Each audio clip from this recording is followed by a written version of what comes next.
사도행전 27장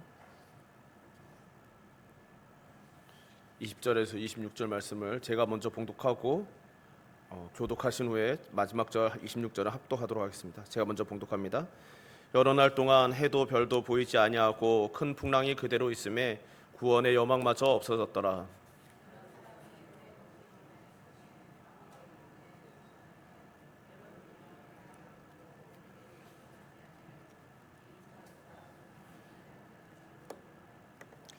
내가 너희를 권하노니 이제는 안심하라. 너희 중 아무도 생명에는 손상이 없겠고 오직 백분이리라.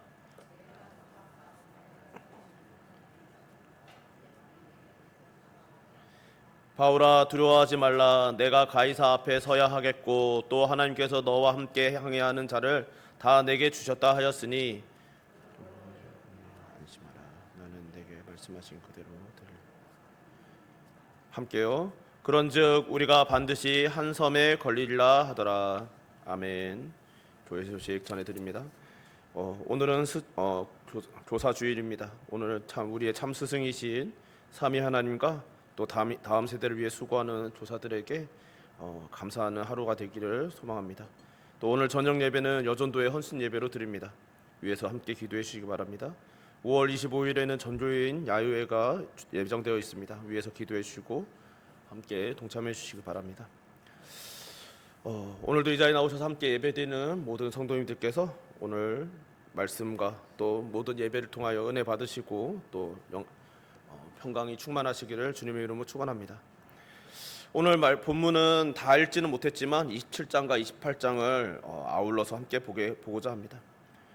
바울이 가이사에게 항소하여 오늘 본문이 속해 있는 이 말씀의 배경은 이제 바울이 가이사에게 항소하여서 재판을 받기 위해 로마로 가던 중에 있었던 일이죠.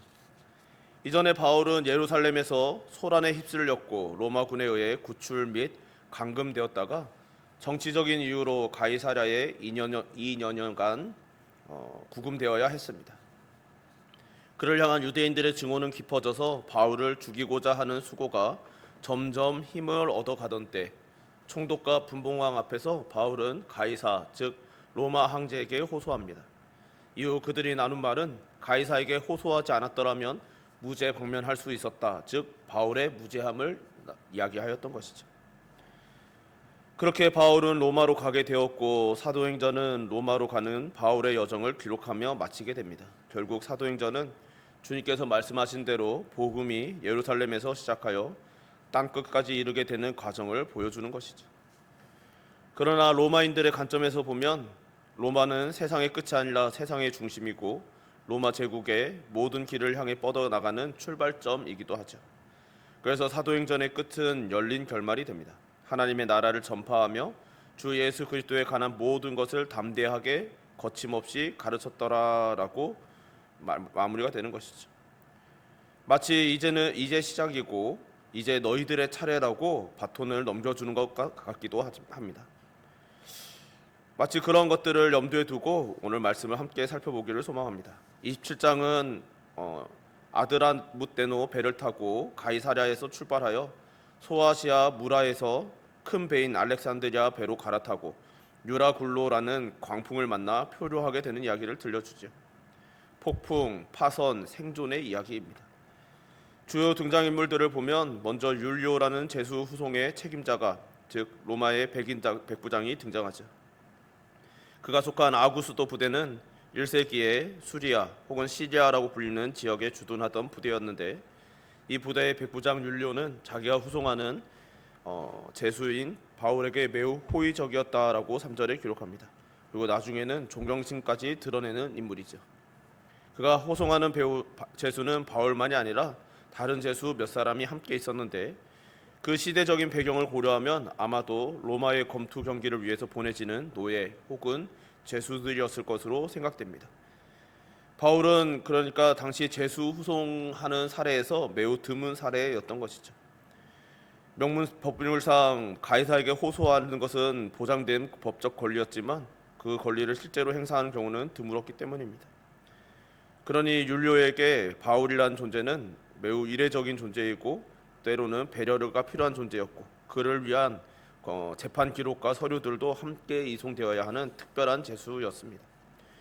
이들 외에도 바울의 일행이 더 있었던 것으로 성경은 기록하고 있죠. 1절에 보면 우리라고 표현함으로써 사도행전을 기록한 누가가 이때 바울과 함께 했음을 암시하고 있습니다.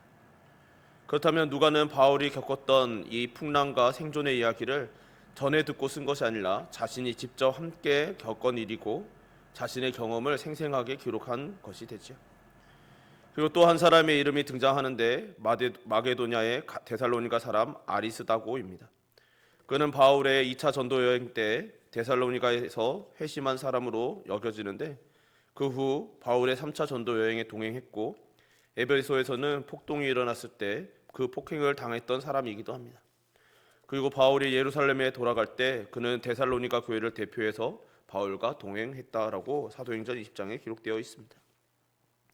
그렇게 예루살렘에 왔다가 바울이 체포되고 감금되면서 그는 데살로니가로 돌아가지 않고 그 모든 여정 내내 바울을 도왔던 것으로 보이는 것이죠. 그리고 제수로 로마로 가는 바울과도 끝내 동행하고 있습니다. 사실 아리스다고의 이야기는 여기서 끝나지 않고 그는 바울이 로마 감옥에 갇혀 있을 때에도 골로새서나 빌레몬서를 보면 나와 함께 갇힌 아리스다고라고 언급되는 인물이기도 하죠. 바울과 함께 아마 자발적으로 갇혔던 것으로 보입니다.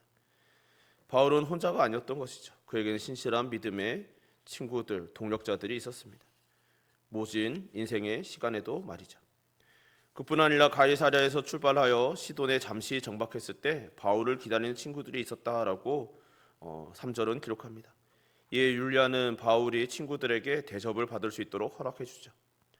네, 바울은 시돈에서 복음을 전했다는 기록이 없는데 이 친구들은 누구였을까라고 생각하면 사도행전 11장의 스데반의 순교로 시작된 예루살렘 박해를 피해서 흩어졌던 성도들이 베니게와 구브로와 안디옥에 이르러 복음을 전했다라고 사도행전 11장은 기록하고 있습니다.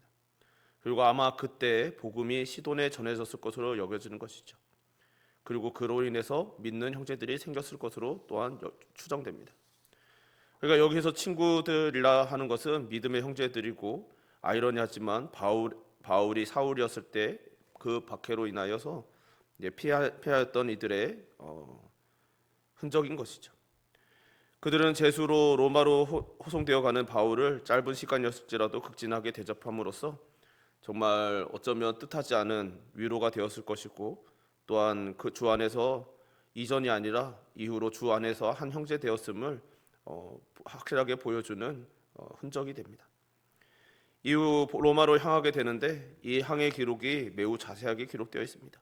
바울이 탄 배는 맞바람을 피해서 구브로 해안을 의지하여 항해를 했고 이 항해는 쉽지 않은 항해가 될 것임을 암시하는 것이죠. 원래 로마로 향하는 여정은 서쪽으로 가는 것인데 맞바람은 서쪽에서 불어오는 서풍입니다. 그러니까 맞바람을 타야 하니 매우 힘들고 어려운 항해가 되는 것이죠. 그래서 서풍 때문에 구브로 북쪽 해안을 끼고 항해해야만 했습니다. 바울의 고향인 길리기아 그리고 1차 전도 여행 때 지났던 밤빌리아 앞바다를 지나 루기아의 무라에 도착하게 되고 무라에서 바울과 그를 호송하는 백부장 율리아는 아드라무테노 배에서 내려 다른 배로 갈아타는데 그 배가 알렉산드리아 배인 것이죠.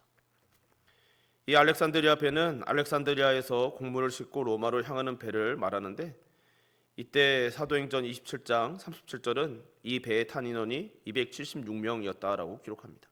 그러니까 당시로서는 매우 큰 배인 것이죠. 당시 이집트는 로마 제국의 중요한 곡창으로서 이 이집트에서 나오는 식량이 로마의 매우 중요한 위치를 차지하고 있었습니다. 그러니까 이집트에서 곡물을 로마로 실어 나르는 것은 로마 제국에서도 매우 중요한 업무 중에 하나였던 것이죠. 그 이집트 곡물을 나르는 항구가 알렉산드리아였고 보통 곡물을 실은 배들은 개인 소유였지만 제국과 계약을 맺고 운항했고 그러니까 이 배는 주로 무라에서 정비를 하고 다시 로마로 향하는 여정을 하곤 했다라고 기록되어 있습니다. 그러니까 바울은 무라에서 그런 배 중에 하나를 타게 된 것이죠. 맞바람 때문에 배가 여전히 느리게 갔을 뿐 아니라 항해는 험난했음을 7절은 기록합니다. 간신히 그레데 섬의 남부 해안 미항에 이르게 됐는데 이곳은 항구가 너무 개방되어 있어서 태풍이 오면 배를 보호할 수 없었고 또 겨울을 지내기에도 매우 부적절한 곳이었습니다. 그래서 9절에 보면 금식하는 절기가 이미 지났으므로라고 그 시기가 언제쯤인지 짐작하게 하죠. 이 금식하는 절기는 속죄일을 말하는데 바울이 로마로 호송되던 때가 주 59년으로 여겨지는데 이 해의 속죄일은 오늘날 우리 달력으로 약 10월 5일로 여겨지고 있습니다. 이것이 왜 중요하냐면 지중해에서 항해는 고대 그 당시에 9월 중순까지는 안전하다고 여겨졌고 11월부터 3월 초순까지는 항해가 불가능하다고 여겨졌다고 합니다. 그리고 이들이 10월 5일 속죄일이 지나서 그 10월 무렵에 출발했다는 것은 그 사이 기간 항해가 불가능하지는 않지만 위험할 수도 있는 시기에 여행했다는 것이죠. 그래서 바울은 강력하게 미항에서 겨울을 보내자라고 10절에 강권하는 것이죠. 여러분이여 내가 보니 이번 항해가 화물과 배만 아니라 우리의 생명에도 타격과 많은 손해를 끼치리라. 이렇게 강력하게 권고하는 바울을 보면 바울이 참 재수가 마치 아닌 것처럼 여겨질 정도이죠. 바울은 지난 30여 년간 거의 5천여 킬로미터를 항해했을 것으로 추정됩니다. 특히 바울은 이 해역을 여러 차례 지났다라고 성경은 기록하고 있죠.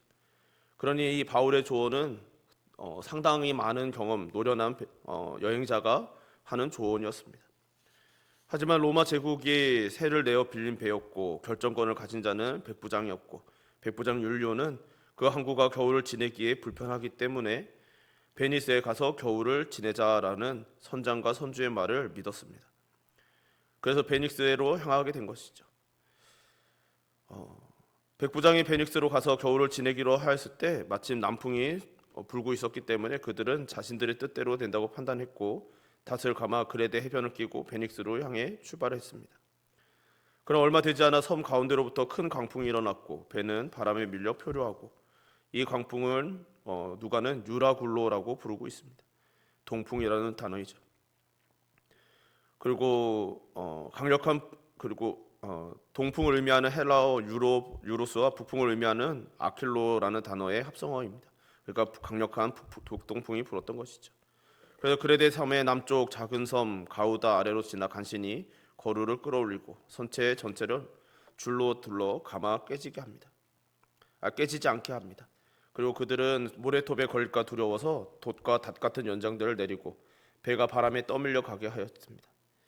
그럼에도 풍랑이 멈추지 않자 이튿날 사공들은 짐을 바다에 던지게 되고 사흘째에는 생존에 필요한 최소한의 것들만 남겨두고 배의 모든 기구를 버리는데 아마도 돛의 기둥들을 말할 것으로 여겨지는 것이죠. 그렇게 여러 날이 지나고 해도 별도 보이지 않는 큰 풍랑을 지나고 있었습니다. 그리고 그들은 거의 희망을 포기하고 절망하고 있었습니다. 이런 시기가 성경은 27절을 보면 2주간 계속되었다라고 기록하고 있는 것이죠. 그 기간 동안 사람들이 제대로 먹지도 못했을 것은 분명합니다. 먹을 수 있는 상황도 되지 않았던 것이죠. 얼마나 언제 끝날지 모르니 식량은 아끼면서 먹어야 하는 것이고 그러니 마음껏 먹을 수도 없는 것은 당연하고 그 남아있는 식량조차 언제 끝날지 알 수 없는 것이죠. 이때 바울이 오늘 본문에서 그들에게 말하는 것이죠. 21절에 여러 사람이 오래 먹지 못하였음에 바울이 가운데 서서 말하되 여러분이여 내 말을 듣고 그에 대해서 떠나지 아니하여 이 타격과 손상을 면하였더라면 좋을 뻔하였느니라. 바울이 이렇게 말하는 것은 누군가를 비난하려 하는 거나 혹은 내 말이 맞았지라고 잘난 체 하려는 의도가 아니었던 것이죠. 이제 자신이 하려는 말의 신빙성을 확보하려는 의도였습니다. 그리고 그는 계속 말하죠. 내가 너희를 권하노니 이제는 안심하라. 너희 중 아무도 생명에는 아무런 손상이 없겠고 오직 배뿐이리라. 배는 잃어버리겠지만 아무도 죽지 않고 생명을 보존할 테니 안심하라는 바울의 말은 앞에서 한 말 때문에 더 믿을 수밖에 없는 말이 되는 것이죠. 바울은 자신이 이렇게 확신을 가지고 말할 수 있는 이유를 이어서 설명합니다. 23절과 24절에 내가 속한 바 곧 내가 섬기는 하나님의 사자가 어젯밤에 내 곁에 서서 말하되 바울아 두려워하지 말라. 내가 가이사 앞에 서야 하겠고 또 하나님께서 너와 함께 항해한 자를 다 내게 주셨다 하였으니. 아멘. 하나님께서 강풍이 몰아치는 밤에 사자를 보내사 바울에게 말씀해 주셨다는 것이죠. 근데 여기서 우리는 이 약속이 이전에도 주어졌음을 떠올리게 됩니다. 사도행전 23장에 담대하라 내가 예루살렘에서 나의 일을 증언한 것 같이 로마에서도 증언하여야 하리라 하시니라. 그때 그러니까 2년 전 바울이 예루살렘 성전에서 유대인들에게 죽을 뻔하였습니다. 당시 로마의 천부장 글라우디오 루시아가 출동해서 구출하지 않았다면 분명 죽었을 것입니다. 이후로도 그 여러 가지 상황상 하나님께서 지켜주지 않으셨다면 분명히 죽었을 것이죠. 이후 그는 천부장 루시오의 허락하에 변증했고 이튿날에는 산헤드린 공회에서 증언했습니다. 그러나 거절을 경험하며 성경이 기록하고 있지는 않지만 지치고 낙심한 상태로 놓여졌을 것으로 여겨집니다. 왜냐하면 하나님께서 담대하라라고 말씀하실 때는 바울이 담대하지 못했다는 것을 의미하기 때문인 것이죠. 바울이 담대하지 못하고 마음이 무너져가는 그 순간에 나타나셔서 담대하라 격려하시며 그에게 약속을 하시는 것이죠. 그 말씀이 바울로 하여금 기약 없어 보이는 가이사랴 감옥에서의 인연을 견디게 해주었을 것입니다. 근데 이제 로마까지 안전하게 가야 하는데 안 그래도 제수로 가는 여정이 힘든 여정을 더욱 고통스럽다 못해 죽음을 생각할 수밖에 없는 광풍을 만나 흔들릴 수밖에 없는 상황에서 다시 한번 사자를 보내서 말씀해 주신 것이죠. 내가 속한 바 내가 섬기는 하나님의 사자가 말씀하시되 두려워하지 말라. 이때 바울도 이 광풍 속에서 매우 두려워했다는 것입니다. 두려워서 정말 같이 좌절하고 절망으로 나아가고 있던 바울을 향해서 두려워하지 말라라고 말씀하시며 그 말씀을 믿을 수 있게 약속해 주셨다는 것이죠. 여기서 주목할 것은 24절에 너와 함께 항해하는 자를 다 내게 주셨다라는 것입니다. 이것은 아마도 바울이 배에 탄 사람들을 위해서도 기도했음을 암시합니다. 사실 이들 모두의 생명이 구출된 것은 바울을 가이사 앞에 세우시겠다는 하나님의 계획 때문이었던 것이죠. 바울을 보호하고 살리시려는 하나님의 뜻 때문에 일어난 일이라고 말할 수 있습니다. 그리고 바울은 말하죠. 그러므로 여러분이여 안심하라. 나는 내게 말씀하신 그대로 되리라고 하나님을 믿노라. 그런즉 우리가 반드시 한 섬에 걸리리라 하더라. 나는 내게 말씀하신 그대로 되리라고 하나님을 믿노라 라는 이 바울의 말을 우리는 깊이 생각해야 하는 것이죠. 이 절망적인 상황에서 바울은 절망하고 있던 사람들과 다른 모습을 보여줍니다. 어떻게 가능할까요? 이것은 바울이 하나님께서 하신 말씀이 그대로 되리라고 믿는 것, 즉 하나님을 향한 믿음이 이 차이를 만들어내는 것이죠. 하나님께서는 바울의 이 고백을 통해서 우리에게 말씀하십니다. 너희는 믿느냐? 삶의 절망적인 순간에 그런 상황 속에서 우리가 알거니와 하나님을 사랑하는 자, 곧 그의 뜻대로 부르심을 입은 자들에게는 모든 것이 합력하여 선을 이루느니라 라고 말씀하신 것이 이루어지리라고 믿으십니까? 믿어야만 하는 것이죠. 왜냐하면 그분은 자기 아들을 아끼지 아니하시고 우리 모든 사람을 위하여 내주신 이이시기 때문입니다. 그 아들과 함께 모든 것을 우리에게 주시기로 작정하신 분이시기 때문인 것이죠. 그러니 우리는 소망이 끊어진 것 같은 상황 속에서 내가 확신하노니 사망이나 생명이나 천사들이나 권세자들이나 현재일이나 장래일이나 능력이나 높음이나 깊음이나 어떤 피조물이라도 우리를 우리 주 그리스도 예수 안에 있는 하나님의 사랑에서 끊을 수 없으리라고 말씀하신 그 약속을 믿어야만 하는 것이죠. 바울은 하나님께서 그분의 모든 말씀을 이루실 것이라고 믿었습니다. 이 믿음이 바울과 다른 사람들의 차이를 만들어낸 것이죠. 바울이 가이사랴에게서 로마로 가는 길은 순탄하지 않았고 험난하기 짝이 없는 항해였습니다. 우리 인생도 항해와 같다는 비유를 많이 들어보셨을 것입니다. 바다에서 이 순간이 지나면 어떤 일을 만날지 알 길이 없는 것이죠. 정말 현대 한 지난달쯤에 어떤 큰 화물선을 운행하는 선장이 자기 계정에다가 자기가 배가 당하고 있는 현실을 영상을 올린 것을 본 적이 있습니다. 정말 오늘날 현대 과학으로 인공위성으로 미리 일기를 예측하고 나름 안전한 항해를 하는데도 불구하고 풍랑을 만나서 배가 매우 크게 흔들리는 것을 보았습니다. 그러니까 바다라는 것이 그만큼 변화무쌍한 것이죠. 정말 예상하기에 그동안의 경험과 여러 가지 과학적인 관측으로 정말 나름의 안전한 항해를 하려고 노력하지만 순한 바람을 만나서 순풍을 만나서 뭔가 잘 되는 것 같다 싶더라도 어느 순간 광풍이 휘몰아치는 것이 바다입니다. 그래서 바다 사람들에게는 근원적인 두려움 혹은 경외심이 있다고 합니다. 근데 인생 여정도 마찬가지인 것이죠. 우리 인생은 예측 가능할 것만 같은 그런 기대가 있습니다. 정말 이렇게 하면 이렇게 저렇게 노력하고 이러저렇게 대비하면 무엇인가 우리 인생이 남은 여생이 평안할 것이라는 기대감이 있는 것이죠. 그래서 사람들은 끊임없이 준비합니다. 재산을 모으고 노후를 준비하고 자녀들을 교육시킵니다. 그러나 그럼에도 그 여정 속에 정말 알 수 없는 일들이 수도 없이 일어나는 것이죠. 그것이 바로 우리 인생인 것이죠. 그런 인생의 항해에 대해 성경은 하나님께서 우리를 지키사 연단하시고 완성시킬 것을 믿으라고 말씀합니다. 오늘 본문이 속한 사도행전 27장, 28장도 같은 것을 말하는 것이죠. 유라굴로 같은 광풍, 난파, 독사에게 물림, 정치적인 권력, 그 수많은 방해물들이 사도 바울 앞에 놓여 있었습니다. 정말 그가 복음을 위하여 헌신하고 하나님께서 맡겨주신 그 사명을 감당할 때 그냥 그저 가이사 앞에 서서 전 복음을 증거하는 것만도 목숨을 걸어야 하는데 그 여정 속에 너무나 많은 왜 이렇게까지 하시나 싶은 고난들이 역경들이 계속 있었던 것이죠. 정말 그러나 사도행전이 말하는 것은 그 어떤 것도 하나님의 계획을 끝내 방해할 수 없었다라는 것을 증언하는 것이죠. 본문에서 우리는 이런 질문을 던지게 됩니다. 하나님께서는 왜 폭풍을 잠잠하게 하시는 기적으로 바울과 사람들을 보호해 주시고 구원해 주지 않으실까요?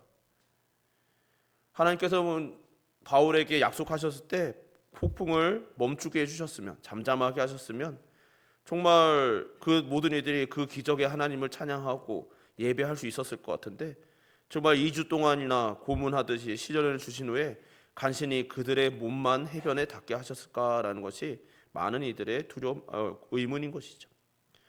이 폭풍의 원인은 어떻게 설명할 수 있을까라고 고민하게 됩니다. 실제로 누가는 바울을 기도를 통해 폭풍을 잔잔하게 하시는 하나님의 사람으로 묘사하고 있지 않습니다.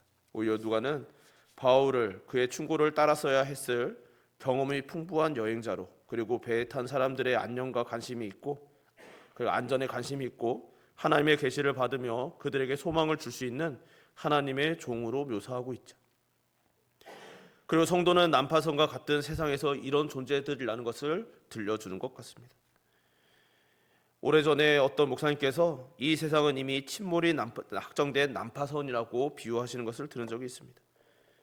그러니까 이 세상에서 수많은 사람들이 노력하고 때로는 성도들도 열심히 펌프질을 하면서 목이 터져라 외치고 같이 고쳐보자고 외치는 존재들이 되기도 하지만, 그러나 그런 순간에 우리 성도들이 인정해야 되는 것은 우리가 아무리 열심히 펌프질을 하고 사람들을 구하려고 애써도, 사람들에게 그 위험을 알려도 이 배는 여전히 절대로 가망이 없다는 것입니다.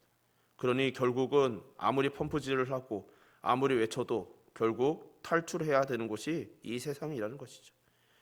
다행히 구조선이 도착해 있고 우리는 결국 그곳으로 옮겨가면 되는 것입니다. 그렇다면 그동안 그 구조선을 옮겨가기 전까지 펌프질을 하는 것은 무의미한 일인가라고 하면 그렇지 않다는 것이죠. 한 사람이라도 그 구조선으로 옮기는 것에 우리의 사명이 있고 우리의 의미가 있다는 것이죠. 다만 난파선의 화려함에 취해 사람들은 여전히 술 마시고 파티하며 탈출해야 한다는 말을 못 듣거나 무시하거나 듣고도 그것을 받아들이지 못한다는 것이죠. 그래서 때로는 우리에게 시끄럽다고 정신 사나우니 저리 가라고 매몰차게 대한다는 것입니다. 때로는 맞을 수도 있는 것이죠. 이럴 때 구조하고자 하는 이들의 마음은 낙심하고 상처받습니다. 당연한 것이죠. 그럴 때 우리가 되새겨야 하는 말씀이 오늘 말씀입니다. 나는 내게 말씀하신 그대로 되리라고 하나님을 믿노라. 이 믿음이 우리로 하여금 난파선이 아닌 구조선에 속하게 하는 것이죠. 소방관들의 수칙 중에 하나가 반드시 퇴로를 확보하는 것과 소방관들의 안전을 확보하고 위험시 반드시 철수시키는 것이라고 합니다. 하나님께서 우리 성도들을 위해 그런 준비를 마땅히 하셨음을 신뢰해야 하는 것이죠. 그러니 하나님께서 하신 말씀대로 되리라고 믿고, 그래 우리는 말씀하신 대로 따르면 우리는 결국 이 세상을 완주하고 구조선 하나님의 배에 타고 주님의 배를 타고 이 주님께서 우리를 데려가시는 이끄시는 그 나라에 도달할 것을 믿어야만 하는 것이죠. 신앙은 항해와도 그래서 유사하다라고 말하게 됩니다. 세상이라는 배는 절대로 도착하지 못할 목적지를 향해 주님께서 준비해 주신 구조선, 구원의 방주를 타고 가는 것이죠. 우리의 배는 목적지, 우리의 본향에 반드시 도착할 것입니다. 그 과정에서 우리는 합당한 변화, 즉 영화에 이르는 성화를 경험할 것이죠. 이 과정을 우리의 선장 되신 주님께서 인도해 주시는 것입니다. 그런 과정에서 성도는 세상의 신분을 초월하게 되기도 합니다. 오늘 바울이 제수임에도 마치 난파선의 리더가 된 것 같은 모습처럼요. 오늘 교사주일이죠. 오늘 우리는 물론 우리 중에 교사된 우리 이들을 위해서 축복하고 그들에게도 감사해야 하지만 우리의 참스승 되신 삼위일체 하나님을 찬양하고 오늘도 우리를 위해서 역사하시는 그분의 그 섭리를 깊이 신뢰해야 합니다. 그리고 동시에 참 교사의 사명을 감당하시는 분들이 그 사명을 하나님과 함께 동역하고 있음을 우리들이 늘 인식하며 그들을 축복하고 참 주님께서 주신 그 특별한 사명들을 잘 감당할 수 있도록 기도해야 하는 것이죠. 그리고 궁극적으로는 그들뿐 아니라 우리 모두가, 우리 모든 성도들이 결국 말씀의 교사로 이 세상에 부름 받았음을 생각해야 하는 것입니다. 이 교회 안에서는 교사로서의 사명을 감당하지만, 말씀의 교사의 사명을 감당하지만 우리가 세상으로 나가면 우리의 삶의 현장에서 우리 각자가 말씀의 교사로 살아가게 되는 것입니다. 그것이 어떻게 이루어집니까? 우리에게 맡겨진 곳을 지키며 삶의 예배를 드리고 복음을 전하며 가르치는 것이죠. 그 과정이 때론 너무 힘들고 유라굴로 같은 광풍을 만나 죽을 것 같은 공포도 느끼겠지만 우리가 속한 배는 세상이 아닌 주님께서 선장 되신 배임을 믿는다면 평강이 임할 것입니다. 간절히 바라기는 이 자리에서나 또 온라인으로나 함께 예배드리는 저와 여러분 우리 모두가 이 세상에서 우리가 어디에 속해 있는지 분명히 알고 믿음으로 맡겨진 자리를 지키며 또 그 사명을 감당하는 저와 여러분 되시기를 주님의 이름으로 축원합니다. 우리 찬양 한 곡 같이 부르고 기도했으면 좋겠습니다. 우리 항해자라는 찬양인데요. 가사를 생각하면서 말씀을 생각하면서 함께 찬양합시다.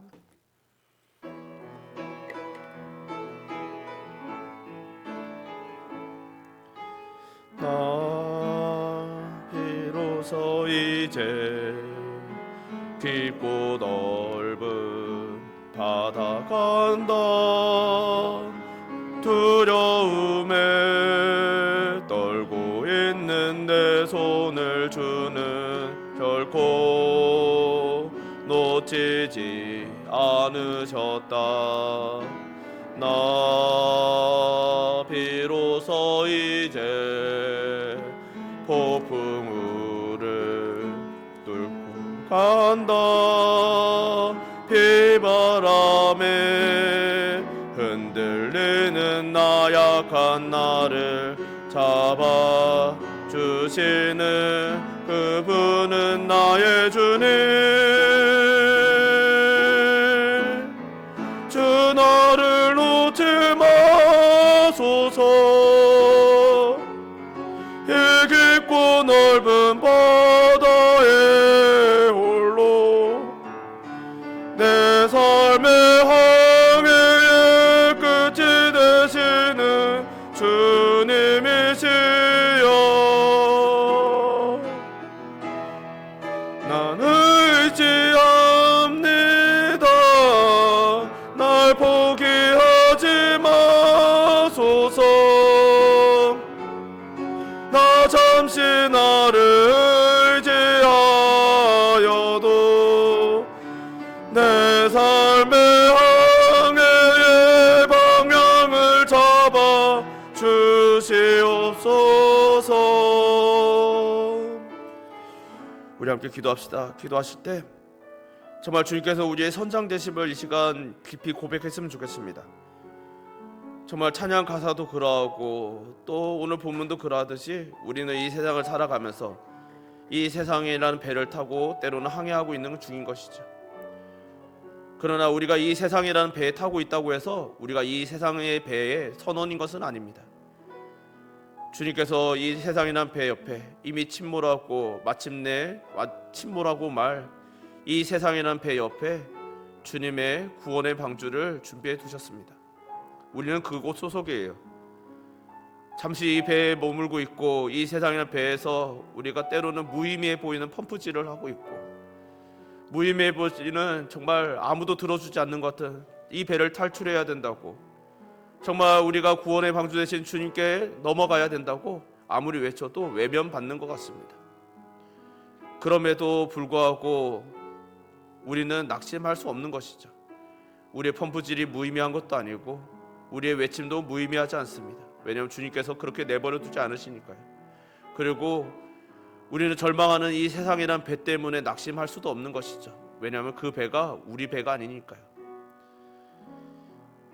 이 시간 우리가 함께 기도하실 때 주님, 우리의 소속이 어디인지, 우리의 선장께서 누구이신지 우리들이 분명히 기억하고 흔들리지 않는 믿음을 가지고 주님과 동행하는, 정말 언제든지 주님께서 부르실 때 그 배로 넘어가 주님께서 우리를 마침내 이끌고 가실 그 나라, 그 정말 아름다운 항구에 도착할 것을 신뢰하며 주님과 동행하는 주의 백성 되게 하여 달라고, 우리의 그 믿음을 달라고 이 시간 주여 한번 부르고 함께 기도합시다. 주여,